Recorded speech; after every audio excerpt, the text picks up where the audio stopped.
sebelum memulai pelajaran ada yang mau pimpin doa? Bersedia pimpin doa? Ada? Silahkan.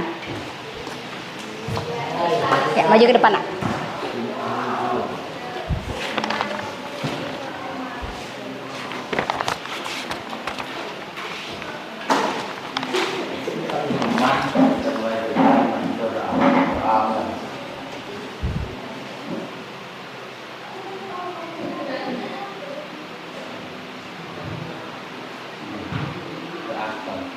Oke, terima kasih Nak ya. Tuhan memberkati. Oke, sebelum mulai pelajaran Ibu mau tanya dulu. Kemarin minggu lalu kita belajar tentang apa? Yang ada kelompok-kelompok. Ayo, apa sih? Masih ingat nggak ya?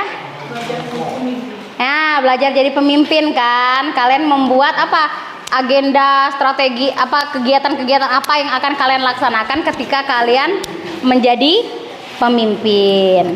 Ya, jadi masih ada yang ingat ya? Materi kemarin itu belajar tentang pemimpin. Kemarin kerjaannya di kertas lembar kan? Belum sempat dipresentasikan. Oke, sebelumnya Ibu mau cek absen dulu. Yang tidak hadir hari ini siapa? Yang tidak hadir. Siapa?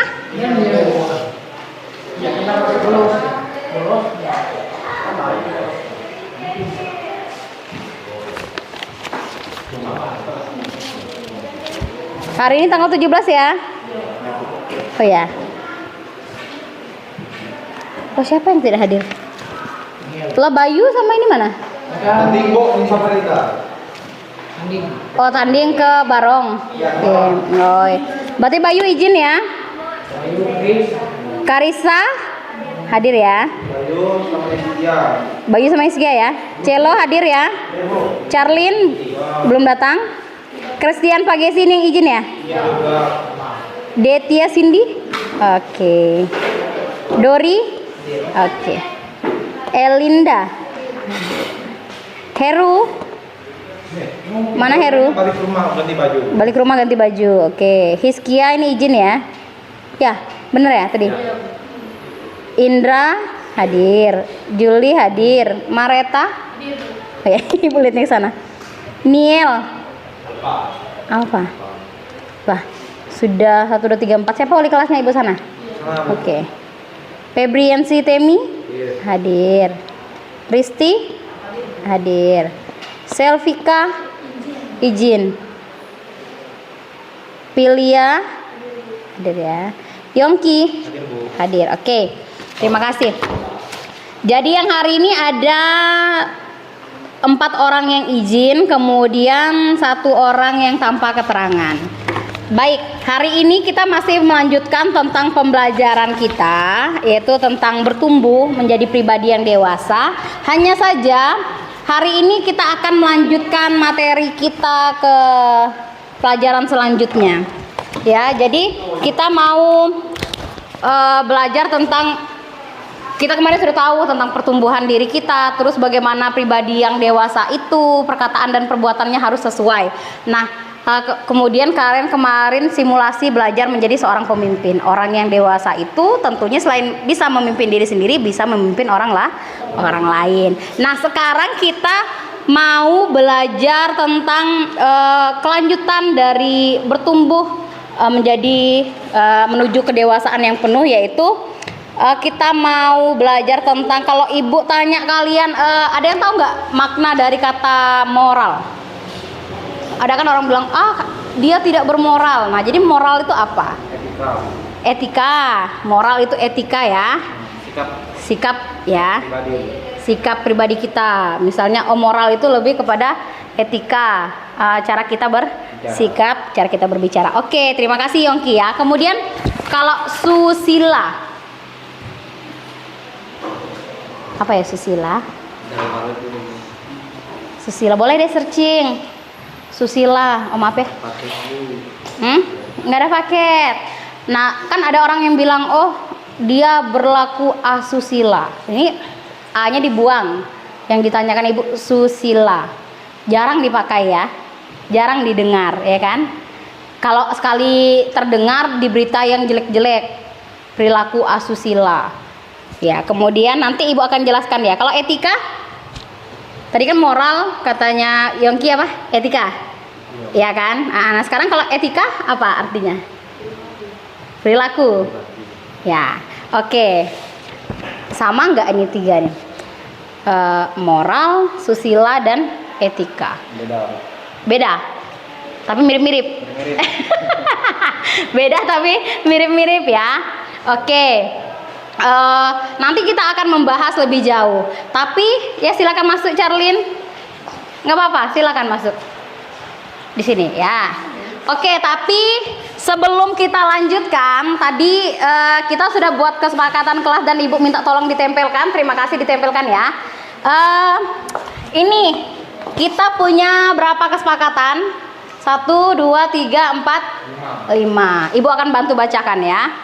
Yang pertama, jaga kebersihan ruang kelas kita. Sudah bersih belum?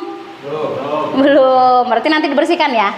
Kemudian menghargai guru dan teman. Jadi dalam proses pembelajaran kita harus saling menghargai. Ketika ada satu temannya berbicara nih, berarti kita harus mendengarkan. Gimana rasanya kalau misalnya kita bicara, tapi teman yang lain sibuk sendiri bicara juga, nggak memperhatikan kita berbicara, nggak enak kan? Ya, jadi nanti satu berbicara, yang lain mendengarkan, menghargai guru dan teman. Kemudian tepat waktu. Kemudian ini ya, oh ya ini menghargai guru dan teman. Kemudian satu berbicara, semua mendengarkan. Selanjutnya, oke silakan. Berpartisipasi aktif dan fokus pada sesi belajar. Jadi ketika kita belajar, hilangkan dulu pengganggu-pengganggu atau gangguan-gangguan yang lainnya. Ya, bisa dipahami ya? Ya. Tadi Charlene dan Heru dari mana? Ganti baju. Heru ganti baju, Charlene main volley. Oke. Lain kali harus masuk ke kelas ya ketika sudah jamnya Ibu. Oke. Nah, tadi Ibu tanya tentang moral, susila, dan etika. Ada yang bilang itu mirip ya. Itu mirip ya, tapi nggak sama. Ya, Ibu juga berpikir seperti itu. Kalau dia maknanya sama, kenapa dia buat katanya berbeda? Tapi ada yang namanya sinonim, ya kan? Dia beda kata tapi sama maknanya. Ya, silakan. Nah, Ibu bantu menjelaskan ya untuk kata moral, susila, dan etika. Nah, kalau moral itu kalian boleh searching nanti ya, searching di Google atau cari referensinya dari sumber belajar manapun.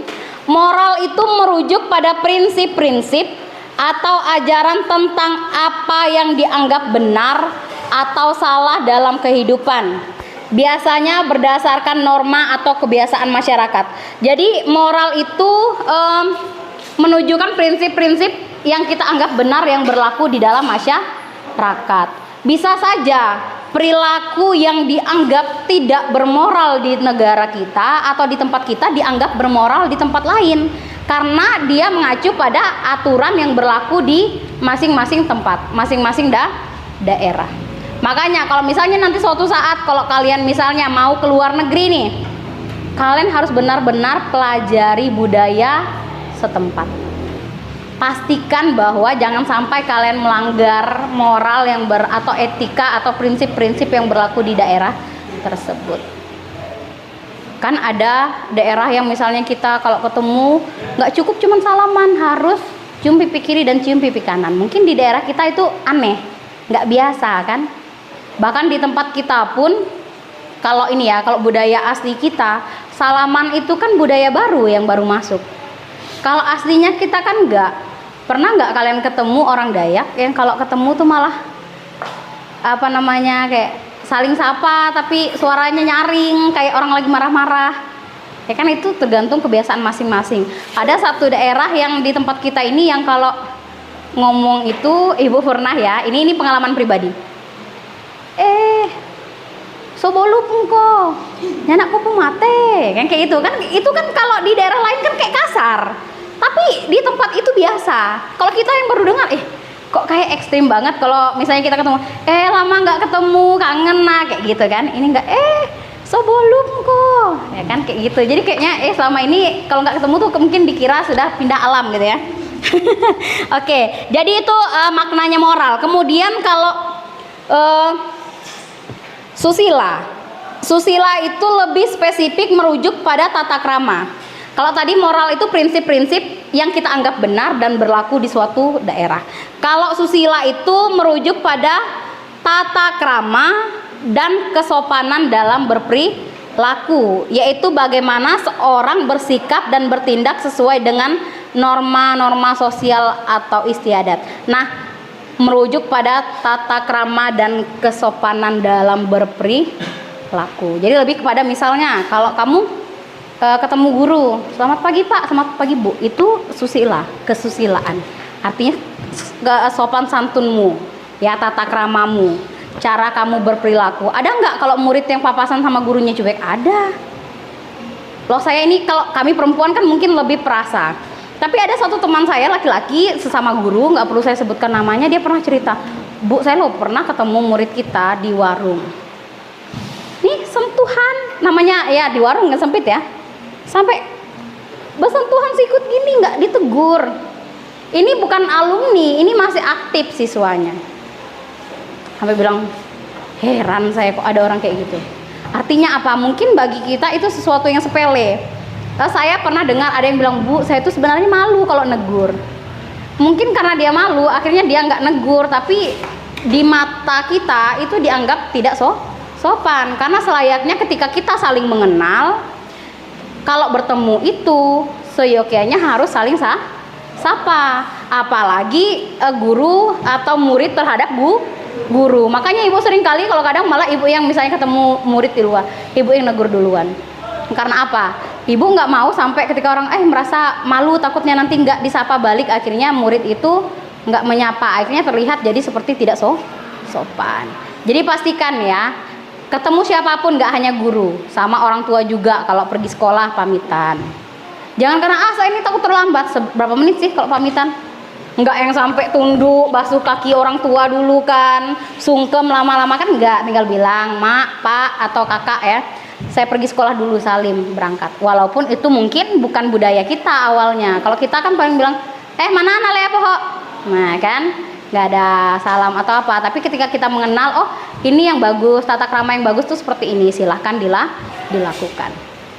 Kemudian lagi etika, hampir mirip kan. Kalau tadi moral itu prinsip atau ajarannya. Nah, kalau susila lebih pada tata krama atau tingkah laku kita. Kemudian etika.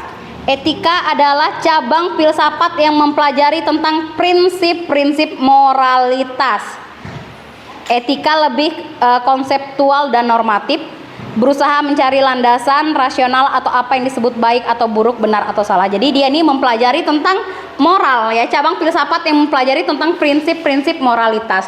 Nah, jadi kenapa moral itu tadi berbicara tentang prinsip yang dianggap benar. Nah, jadi ilmu yang mempelajari tentang itu adalah kenapa orang bisa menentukan ini benar atau salah. Ternyata ada ilmu yang mempelajari tentang yang mana yang baik dan mana yang tidak baik. Ini ya, misalnya contohnya rumahnya Temi sama rumahnya Yongki pasti punya aturan yang berbeda. Mungkin yang dianggap nggak baik di rumahnya Temi bisa aja dianggap baik di tempatnya Yongki, karena masing-masing rumah punya aturan yang berbeda-beda selagi itu tidak melanggar norma yang berlaku di masyarakat ya. Beda ya, misalnya contohnya di rumah Temi, semua orang habis makan wajib cuci piring sendiri. Misalnya di tempatnya Yongki, ya nanti yang bertugas cuci piring siapa gitu, itu yang cuci piring. Nanti kalau di rumahnya Temi, kalau orang nggak cuci piring habis makan, itu dianggap suatu pelanggaran. Tapi mungkin di rumah Yongki beda, ya nggak apa-apa. Ini kan misalnya tugasnya kakak atau tugasnya Yongki ini yang cuci piring, jadi anggota keluarga yang lain nggak usah cuci piring. Nah, itu hal-hal sepele, tapi itu adalah aturan yang berlaku ya, dan harus dipatuhi masing-masing orang. Tapi kalau aturan atau tata krama yang berlaku di masyarakat itu sifatnya global, artinya semua orang wajib. Makanya kalau di daerah-daerah yang sudah bagus itu ada aturan kampungnya.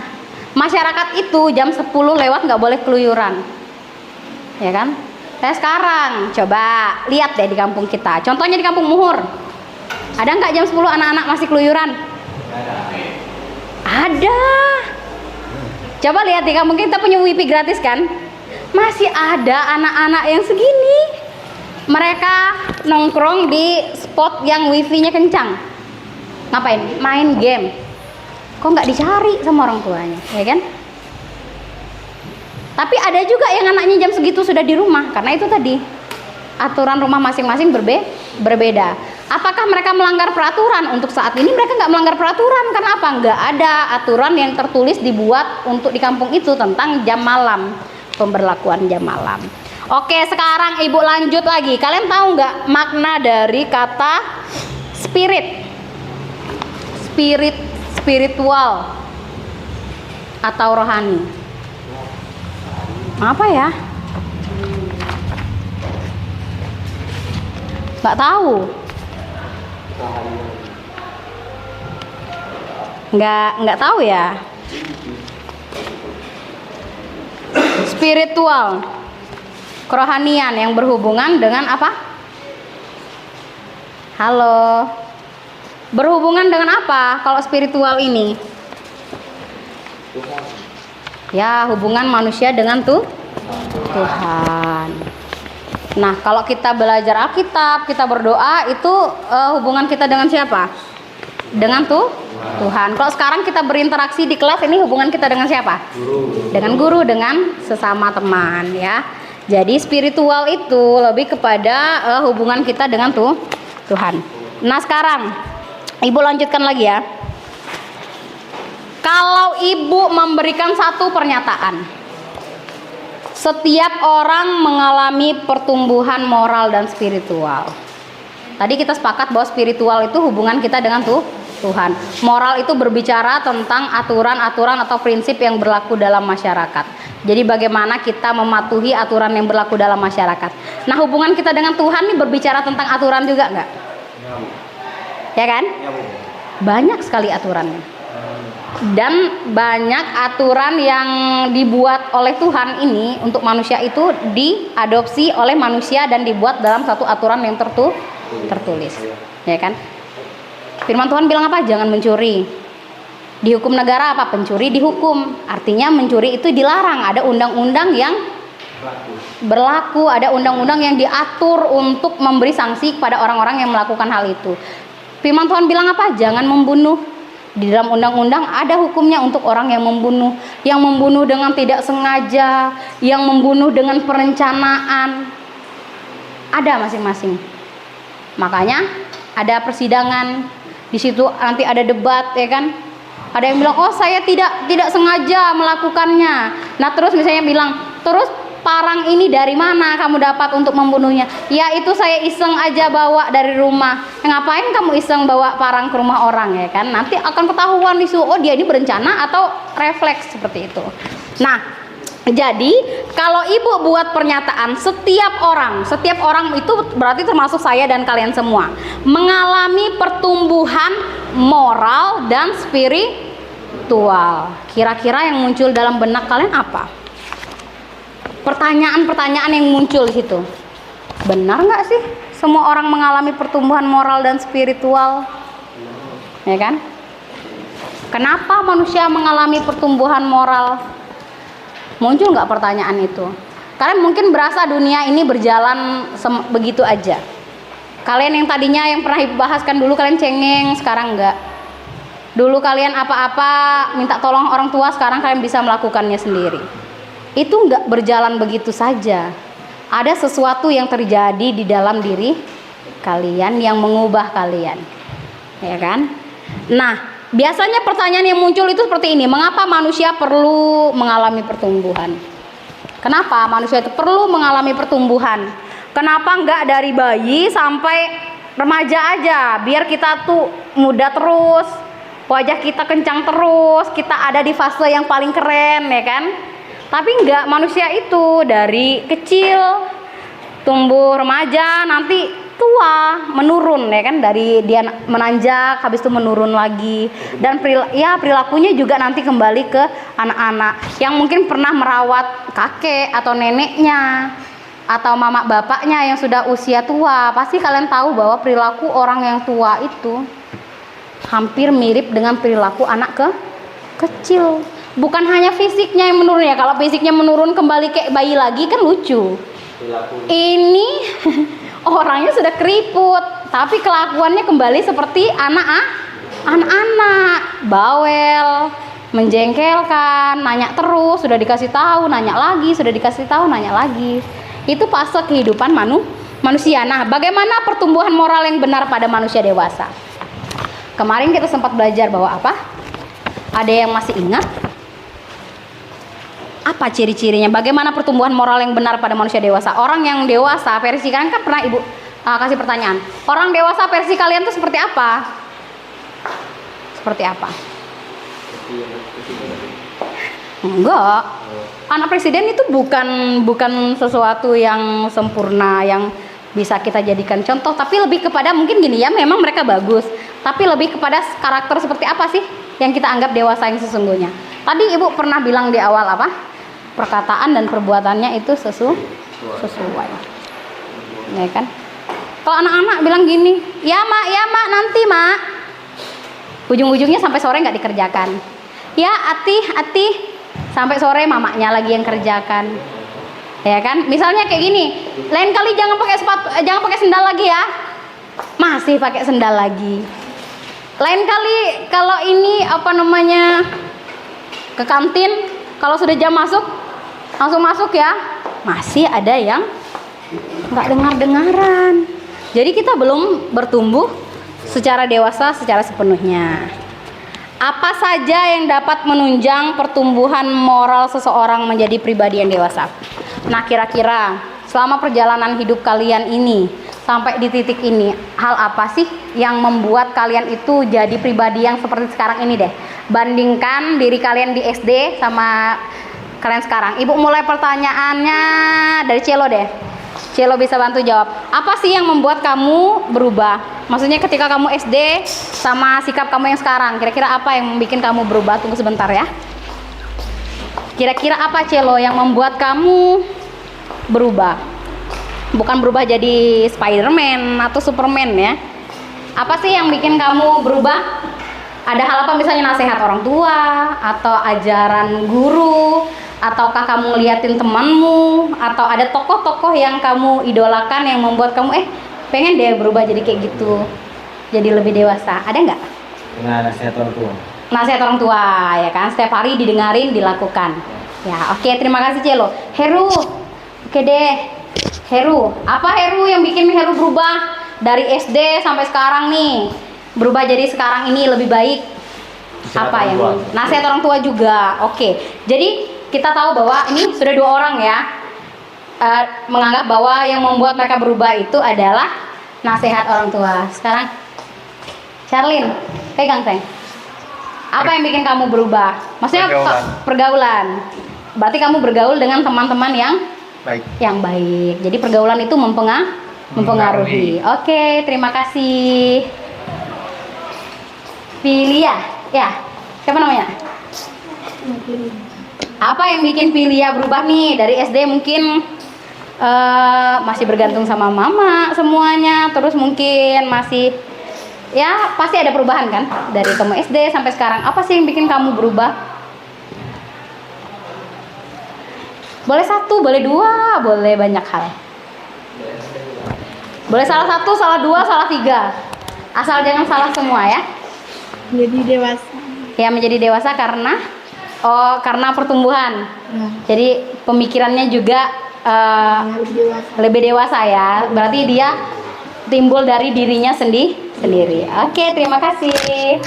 Risti, apa nih Risti? Nasihat orang tua sama diri sendiri sih, kesadaran diri. Nasihat orang tua dan kesadaran diri sendiri. Jadi dari nasihat orang tua itu tumbuh kesadaran diri sendiri ya. Oke, terima kasih. Nah, sekarang Cindy, siapa namanya? Ya, Cindy. Cindy, apa nih Cindy yang bikin kamu berubah?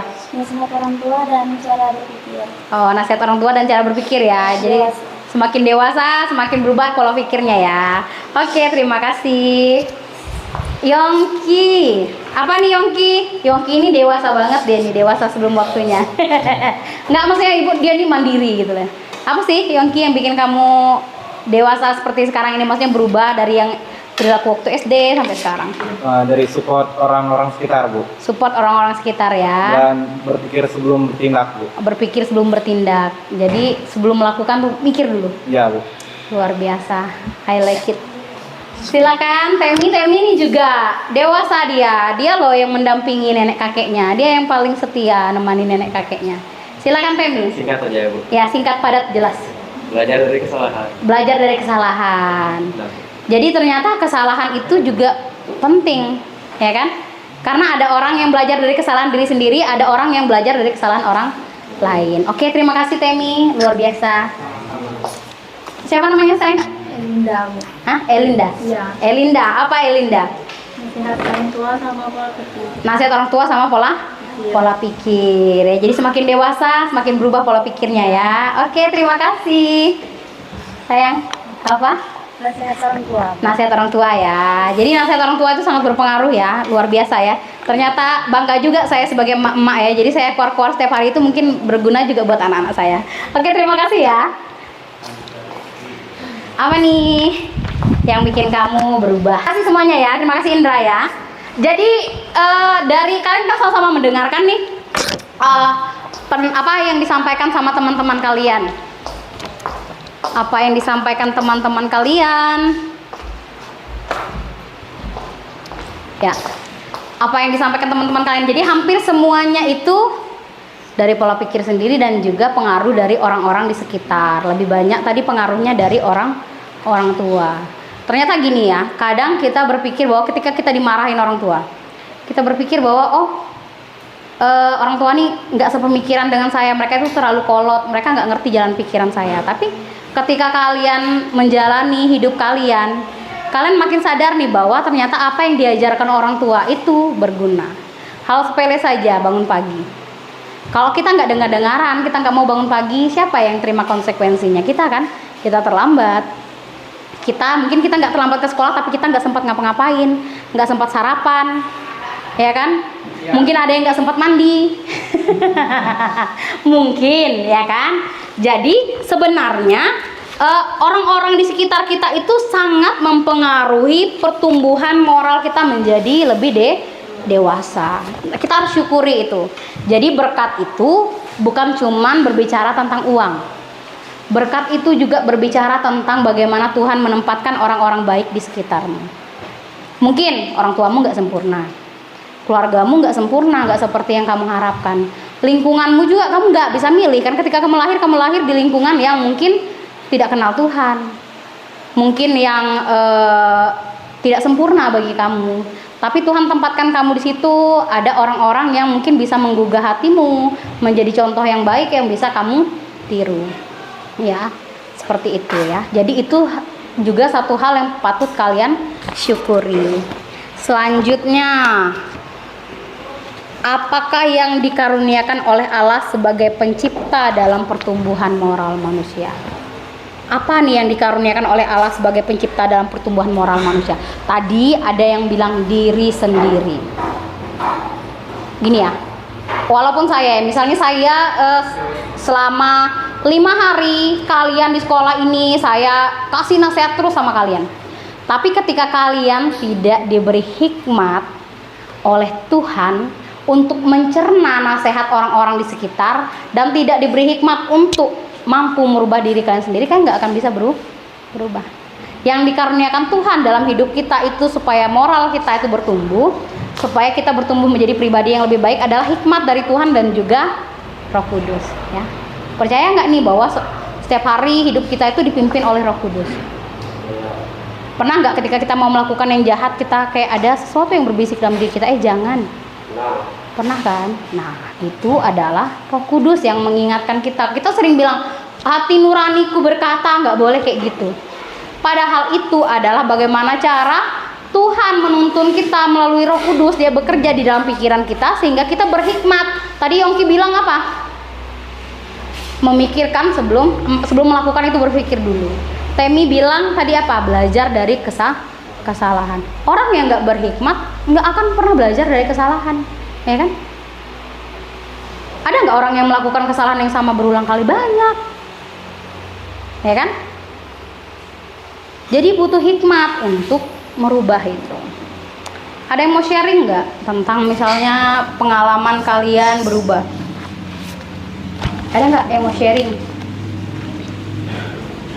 Ibu dulu deh ya, sharing ya. Ibu dulu kelas 7 waktu SMP. Itu masa dimana ibu itu sebenarnya semangat sekolah. Sangat semangat, namanya ya anak SMP, anak SD baru lulus masuk SMP, kayak berasa sudah dewasa nih, masuk SMP kan berasa keren aja gitu. Terus ibu tuh nggak pernah mengalami drama pembulian, disiksa sama kakak senior. Karena puji Tuhannya ibu itu masuk di sekolah yang sama dengan kakaknya ibu. Kakaknya ibu itu kelas 9, ibu kelas 7. Jadi walaupun itu nggak ada orang-orang yang berani ganggu, karena pikirkan oh ini ada kakaknya nih di kelas 9, nggak boleh ganggu adiknya. Walaupun kami selama di sekolah itu nggak pernah bertegur sapa. Tapi entah karena apa, ibu itu di semester pertama itu sering bolos. Pokoknya sering sekali bolos. Bayangkan dari 36 siswa, bukan. Dulu kami 41 kelas. Dulu nggak ada ceritanya di Dapodik itu dibatasi. Jadi dari 40 siswa itu ibu peringkat paling akhir. Guru bahasa Inggris ibu yang killer itu baik sama ibu karena dia tahu potensi ibu. Guru biologi ibu itu baik sama ibu. Zaman dulu nggak ada IPS, sudah pakai biologi fisika. Ya kalau di SMP. Baik sama ibu. Tapi itu penyakitnya ibu. Nggak turun sekolah. Kalau satu hari sudah nggak turun, besok ketagihan nggak turun sekolah lagi. Itu bukan bolos ya, lebih kepada apa? Kalau bolos kan kita ke sekolah nih, baru kita nggak masuk kelas tuh bolos. Tapi kalau kita dari rumah nggak berangkat, itu namanya alfa. Nah, jadi bapaknya ibu tuh sudah bilang, hari ini kamu nggak turun sekolah, alasanmu terlambat. Ibu sengaja tuh lambat-lambatin. Habis itu bilang bapak saya, besok jangan sampai terlambat ya. Iya pak. Besoknya sengaja lagi datang, bangun telat. Sudah gitu mandi dilama-lamain, sarapan dilama-lamain, jalan dari rumah ke depan gang itu dilama-lamain. Seolah-olah ibu tuh sudah sampai depan gerbang sekolah. Padahal ibu nggak sampai depan gerbang sekolah. Ibu cuma sampai depan gang. Habis itu ibu balik lagi, ya kan? Balik lagi. Bapak ibu sudah bilang nih hari kedua, besok jangan sampai kamu terlambat ya. Ini terakhir kalinya kamu terlambat. Tapi tahu kalian, besoknya itu ibu lebih takut kepada guru yang di sekolah dibandingkan dengan ancaman bapak ibu. Karena ibu pikir ini sudah 2 hari nggak masuk sekolah, pasti nih dimarahin guru kan, dimarahin guru. Daripada dimarahin guru, diliatin teman-teman, kan kita malu ya dimarahin guru, diliatin teman-teman. Mendingan aku pulang aja ke rumah, paling juga dimarah bapak. Taulah sampai rumah saya dipukul, dihajar sama bapak saya. Ya, dihajar sama bapak saya gara-gara saya nggak mau sekolah. Seperti itu. Dan besoknya ya saya harus pergi ke sekolah karena daripada saya dihajar lagi sama bapak saya, kan bapak saya tuh kejam. Tapi itu sekarang saya sadar bahwa bapak saya sudah nasihati hari pertama, sudah nasihati hari kedua, nasihati dengan penuh kasih. Hari ketiga itu memang sudah diancam karena bapak saya berprinsip kalau 3 kali dikasih tahu nggak ada perubahan berarti orang itu memang harus dikasih pelajaran. Nah jadi itu yang ibu alami ya. Jadi pas sudah habis dihajar itu ibu dapat peringkat buruk. Padahal ibu adalah orang yang bukan yang anak yang kutu buku, enggak. Cuman ibu itu tipenya kalau dikasih tugas tuh mau mengerjakan dengan sepenuh hati. Ibu nggak mau punya nilai rendah gitu aja, bukan mau yang tertinggi, tapi ibu nggak mau nilai rendah. Jadi akhirnya ibu mulai merubah diri. Ya, salah satunya ya karena nasihat orang tua. Tapi nasihat orang tua itu yang merubah diri ibu, membuat ibu termotivasi untuk merubah diri ibu. Jadi setelah semester 2 ibu itu dapat peringkat 1. Karena memang ibu itu menyadari ibu itu bukan orang yang nggak bisa, tapi malas. Ngerti kan? Mungkin kalian juga merasa seperti itu. Saya bukannya nggak bisa, tapi malas. Nah berarti musuh kita itu adalah rasa malasnya kita. Susah loh, ya kan? Susah kan melawan rasa malas? Susah banget melawan rasa malas. Tapi nggak ada jalan lain kalau kita mau berubah, kita harus lawan. Musuh yang paling besar itu kan diri kita sendiri. Karena apa? Kalau musuh kita orang lain, kita akan lebih semangat untuk melawan kan? Tapi kalau musuh kita diri kita sendiri, kita lebih banyak toleransinya. Misalnya alarm jam 5, oke, toneng bunyi, hidup, kita pegang HP, matikan alarm, pegang HP. Ada yang langsung tidur lagi, ada juga yang bilang main HP dulu, scroll HP dulu 30 menit lagi lah bangun, masih nggak terlambat. Sudah sampai 30 menit, sudah setengah 6 nih ya. Tanggung, main lagi sampai jam 6. Habis itu lanjut lagi. Ah, nggak apa-apa, orang ke sekolah. Cuman kalau saya ngebut paling berapa lama sih dari kali? Kalau ke Blusuh? 5 menit. Masa 5 menit? Berapa? 5 menit. Berapa, Bro? 5. 5. Lah ibu, lo dari rumah ibu ke sini 5 menit. Sama. Ternyata kalian ini keturunannya Komeng semua ya. Nah, jadi yang normal aja lah. Itu terlalu abnormal bagi ibu ya. Mungkin ini 10 menitan ya? 11 menit. Nah, 11 menit bilangnya. 11 menit. Tapi ternyata pas sudah masuk WC bawa HP pula. Sudah mandi belum? Ya, ini masih BAB. Nanti apa namanya? Ternyata keluar dari WC itu sudah berapa? Jam 7. Jam 7 lewat, belum lagi pakai baju, belum lagi makan. Padahal tadi bangunnya jam 5. Karena apa?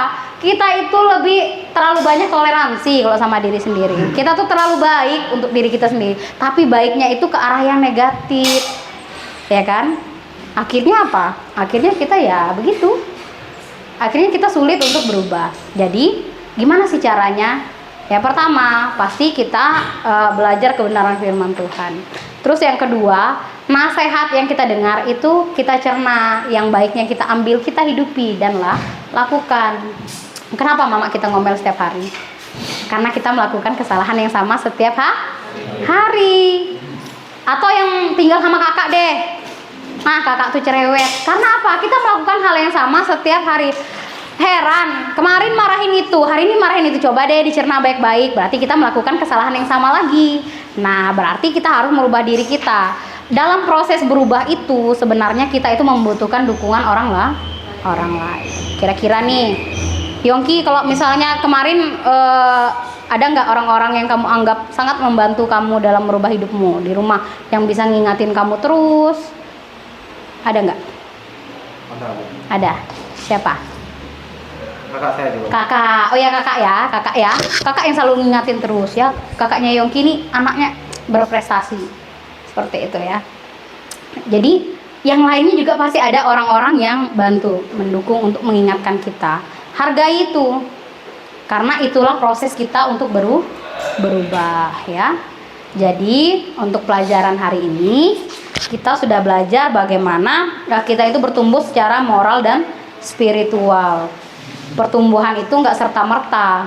Ya, tadi ada dukungan dari diri sendiri dan juga dukungan dari orang lain. Perannya Tuhan di situ, perannya Yesus adalah peran Roh Kudus di dalam diri kita dan juga hikmat daripada Tuhan.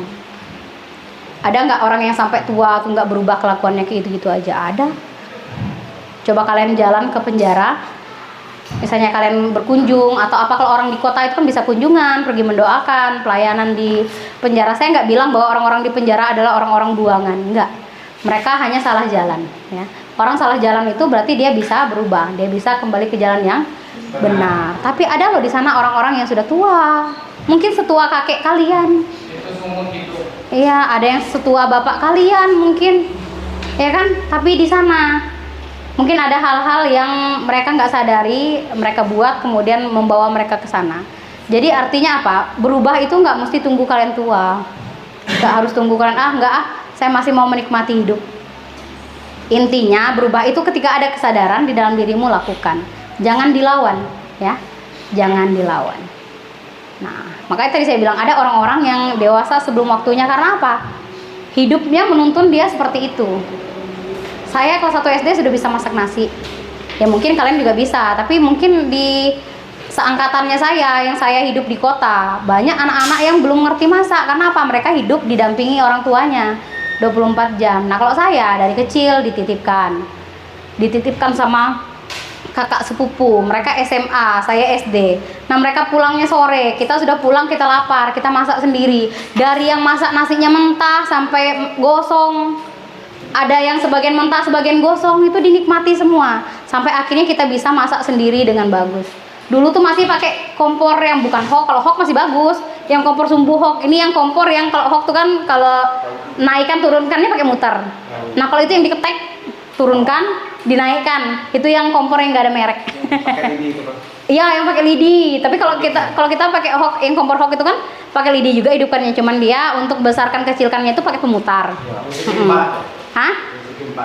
Ya mungkin bentuknya gitu ya, yang segi empat. Kalau segi empat tuh Hawk, yang warna silver kan. Nah itu sudah versi modernnya. Ada, itu kan sudah diputar kan, Heru. Nah ini ada yang mirip begitu. Dia bulat, warnanya ada hijau, ada biru. Kalau sumbunya itu kalau mau dinaikkan ditarik, diketek ke atas. Kalau mau diturunkan baru ditekan lagi ke bawah. Belajar pakai itu, masak pakai tungku juga pernah. Orang lain pernah menikmati jajan, ibu enggak. Karena apa? Memang kita diajarkan untuk dewasa, masing-masing orang itu beda-beda caranya. Ada yang dipaksa sama keadaan. Ibu, mungkin orang tua ibu lengkap, tapi ibu sering ditinggal. Karena apa? Di kota itu cari pekerjaan susah. Orang tua ibu itu walaupun anaknya tinggal di kota, mereka tinggal di daratnya lagi. Ada namanya kampung yang namanya Pondok Labu. Di sana ngapain dia? Berladang. Nanti kadang seminggu sekali baru datang bawa hasil kebun, jual ke pasar, baru hasilnya dikasih ke anak-anak. Kemudian lagi orang tua saya pindah ke Tebisa. Bayangkan zaman dulu tuh jalur transportasinya hanya kapal. Nggak ada ceritanya telepon-teleponan, nggak ada telepon. Surat menyurat pun mau nitip sama siapa, kecuali misalnya ada keluarga dari kampung milir ke Tenggarong, orang tua saya akan titip tuh sayur-sayuran, odol, apa segala macam. Nggak ada ceritanya titip uang, nggak ada uang. Jadi saya biasa hidup kalau pergi sekolah nggak ada jajan. Biasa, mungkin orang lain teman-teman tuh ke kantin. Makanya saya bersyukur ketika SMP saya punya sahabat orang Makassar. Dia itu royal sekali. Kalau dia punya uang dia pasti traktir ibu makan di kantin. Makan itu apa? Soto, biasa aja soto. Tapi ibu selalu ingat sampai sekarang. Dia sekarang sudah jadi bidan. Saya nggak tahu dia bertugas di mana, tapi kemarin waktu saya hamil anak kedua, saya periksa, pas kebetulan periksa di puskesmas tempat dia kerja di Tenggarong. Makanya dia bilang, aduh Ceci, berapa anakmu sekarang? Oh, saya bilang ini hamil anak kedua. Waktu itu ibu belum jadi guru, ibu masih jadi ibu rumah tangga. Saya bangga sama dia, saya bilang, oh Tuhan, walaupun kami beda agama, saya bilang, Tuhan dia memang layak mendapatkan itu. Dia orangnya baik, dia gigih sekolahnya. Kalau dia nggak ada uang, bagaimana caranya dia traktir ibu? Beli mie sedap, zaman dulu sudah ada mie sedap ya. Mie sedap 1 bungkus, makannya di kelas. Makan mie mentah. Ibu nggak ngajarin saya makan mie mentah. Tapi kayaknya sebelum saya ajarin dia sudah tahu dia makan mie mentah. Jadi dia makan gitu, dia nggak tega. Kalau dia uangnya nggak cukup untuk traktir saya, dia nggak akan tega makan di kantin. Dia pasti bawa makanannya itu ke kelas dan kami makannya rame-rame. Jadi gitu ya. Kalau kalian punya teman, belajar berempati. Karena nggak semua orang itu nasibnya beruntung. Nggak semua orang itu punya jajan, nggak semua orang itu bisa menikmati segala fasilitas yang kalian miliki. Yang pertama bersyukur dan juga belajar berempati melihat keadaan di sekeliling kita. Itu salah satu bentuk bahwa kalian dewasa, ya kan? Kita nggak bisa nih menikmati sendiri, nggak peduli sama teman. Makanya ada cerita-cerita orang nggak tahu nih temannya punya tekanan mental apa, kok tiba-tiba beritanya bunuh diri, ya kan? Karena apa? Orang-orang di sekitarnya nggak peka. Nggak melihat nih temannya ini lagi dalam keadaan seperti apa. Nggak semua orang itu bisa menceritakan kesedihannya, ya kan? Seperti itu. Nah, jadi melalui pelajaran hari ini yang mau ibu tekankan adalah bahwa pertama, untuk menjadi pribadi yang dewasa, moral kalian, spiritual kalian harus bertumbuh. Dan bagaimana itu bisa bertumbuh adalah melalui orang-orang di sekitar kalian dan juga dari pemikiran diri kalian sendiri ya, kesadaran diri kalian sendiri. Dan yang harus kalian tekankan adalah syukuri setiap orang yang ada di sekeliling kalian. Karena dari mereka baik buruknya itu kita belajar. Saya nggak bilang bahwa oh jadi anak orang miskin itu buruk, ya memang buruk. Maksudnya kita nggak bisa menikmati kenikmatan yang dirasakan orang lain, tapi hal itu yang membuat kita menjadi pribadi yang gigih. Karena apa? Kita pasti, makanya saya tekankan bilang, kalau kita lahir dari orang tua yang sederhana, kita harus lebih gigih. Karena apa? Kita nggak punya dukungan dalam bentuk uang. Kita hanya bisa mengandalkan nasihat dan juga keinginan dari diri sendiri. Tanamkan satu hal di dalam diri kalian. Kita harus jadi lebih baik dari orang tua kita. Bukan orang tua kita nggak baik, tapi kita harus bisa kehidupannya lebih baik dari kehidupan orang tua kita. Karena kita nggak mau kan nanti anak-anak kita mengalami hal yang sama seperti yang kita alami. Tapi ibu sampai sekarang kasih nggak jajan ke anak ibu? Ibu waktu dulu ibu kasih jajan waktu mereka masih sekolah di SD. Karena di situ banyak jajanan. Walaupun ibu uangnya terbatas, ibu tetap kasih mereka jajan. Karena apa? Karena ibu pikir ibu nggak pernah jajan waktu sekolah. Jadi ibu mau anak ibu menikmati itu. Tapi sekarang ibu punya kesadaran, oh mereka nggak harus jajan di sekolah. Jajan di sekolah itu juga nggak tentu sehat. Jadi saya pastikan mereka makan dari rumah dan mereka bawa bekal makanan. Itu cara saya mengasihi mereka. Mungkin waktu mereka SD saya mengasihi mereka dengan cara memberi uang jajan. Sekarang saya mengasihi mereka dengan memberikan mereka makanan-makanan yang sehat yang memang mereka butuhkan. Seperti itu. Saya hanya memastikan mereka pagi bisa makan, siang bisa makan, sore bisa makan. Itu suatu prestasi buat saya. Buat saya yang kalau pulang ke rumah tuh nggak ada makanan. Harus masak sendiri waktu masih sekolah, ya kan? Pernah ibu tuh nggak ada minyak tanah. Mau masak nih bingung. Kompornya akhirnya apa? Ibu nyalakan tuh sumbunya yang dimakan karena nggak ada minyaknya lagi. Jadi sempat juga matang nasinya. Ya sudah makan nasi toh, nggak usah ada apa-apanya. Memang nggak ada. Pernah juga ibu bikin bubur banyak-banyak karena nggak ada lauk. Seperti itu. Hidup ya hidup sampai hari ini hidup. Seperti itu ya. Tapi itu hal baik dan buruk yang ada di sekeliling kita itu patut kita syukuri. Hal baiknya kita ambil, yang buruknya kita hindari. Artinya apa? Kita menghindari supaya kita jangan melakukan hal yang sama. Tapi satu hal yang harus kita tanamkan di dalam diri kita, kita harus jadi versi terbaik diri kita masing-masing. Ya kan? Standarnya Yongki versi terbaiknya apa? Ya dia mungkin dia pengen jadi polisi, contoh. Dia mau jadi polisi, itu sudah versi terbaik yang dia mau. Berarti dia harus memperjuangkan itu. Mungkin kalian yang lain mau jadi pengusaha, mau jadi guru, mau jadi apapun, atau kalian mau jadi karyawan perusahaan. Intinya kalian mau menafkahi orang tua kalian, membantu perekonomian orang tua kalian, itu bagus. Caranya kalian mencapai itu ya sekolah baik-baik. Nggak ada hal yang bisa kalian lakukan selain kalian menempuh pendidikan ini dengan sebaik mungkin. Apapun proses yang ada di dalamnya, mungkin nggak enak ya, kita disuruh rapi-rapi ya Temi, ya kan, kita disuruh pakai sepatu. Iya memang harus. Saya dulu loh sepatunya cuma satu, itu pun kalau sudah robek kadang saya dikasih bekas sama orang. Saya nggak malu. Waktu SMA saya nggak pernah menikmati namanya baju baru, saya pakai baju bekasnya kakak saya. Dan itu saya nikmati ketika saya mau sepatu baru, kayak apa? Saya nores. Bukan kebun karet orang tua saya, kebun karetnya orang. Nggak pernah nores, ya belajar. Akhirnya bisa beli sepatu, nggak apa-apa. Ya, dan puji Tuhannya sekarang bisa beli sepatu sendiri ya. Puji Tuhan, itu artinya kita sudah berjuang semampu kita mau jadi versi terbaik diri kita masing-masing. Makanya sering saya bilang, nggak usah muluk-muluk kita mau membanggakan orang tua, mau ini dan itu, nggak apa-apa sebenarnya. Tapi satu hal yang paling utama adalah pastikan kalian nanti ketika dewasa mampu menghidupi diri kalian sendiri. Jangan sampai ketika usia dewasa kalian masih membebani orang tua, ya kan?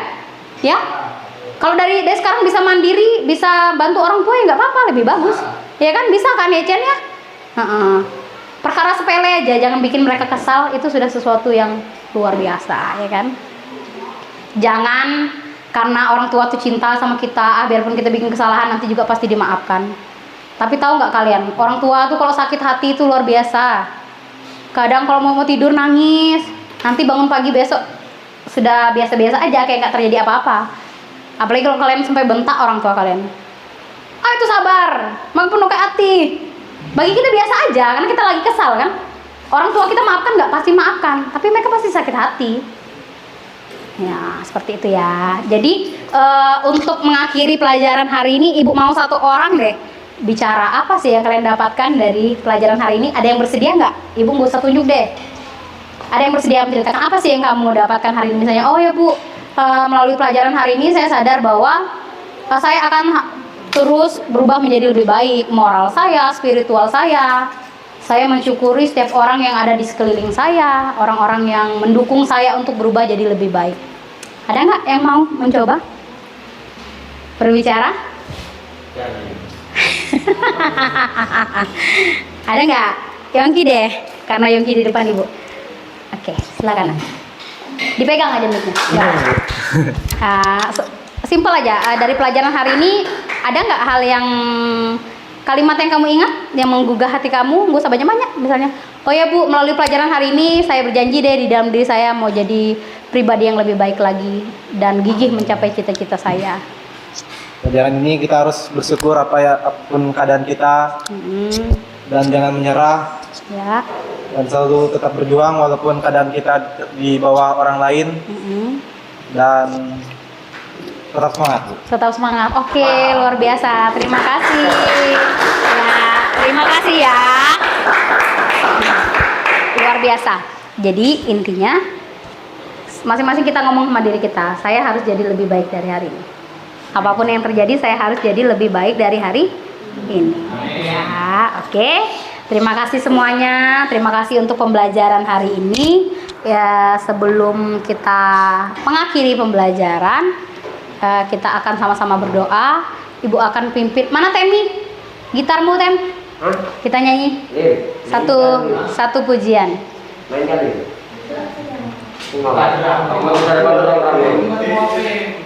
Nggak apa-apa. Main di G deh. Pakai kunci dasar aja. Nggak apa-apa. Ya sudah, nggak apa-apa. Itu gitarnya. Nggak apa-apa.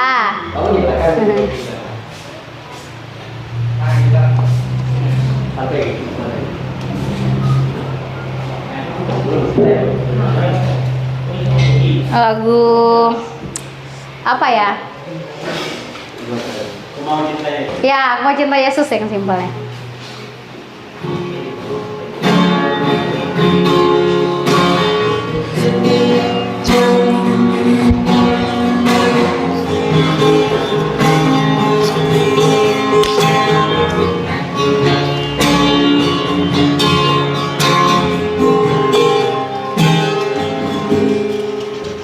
Ku mau cinta Yesus selamanya.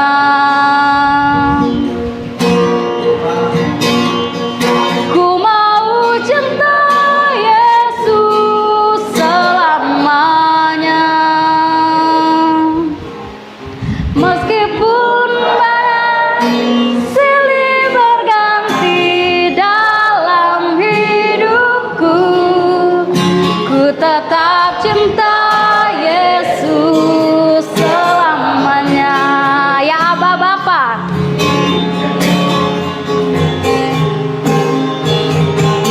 Ya Aba Bapa, ini aku anakmu, layakkanlah seluruh hidupku.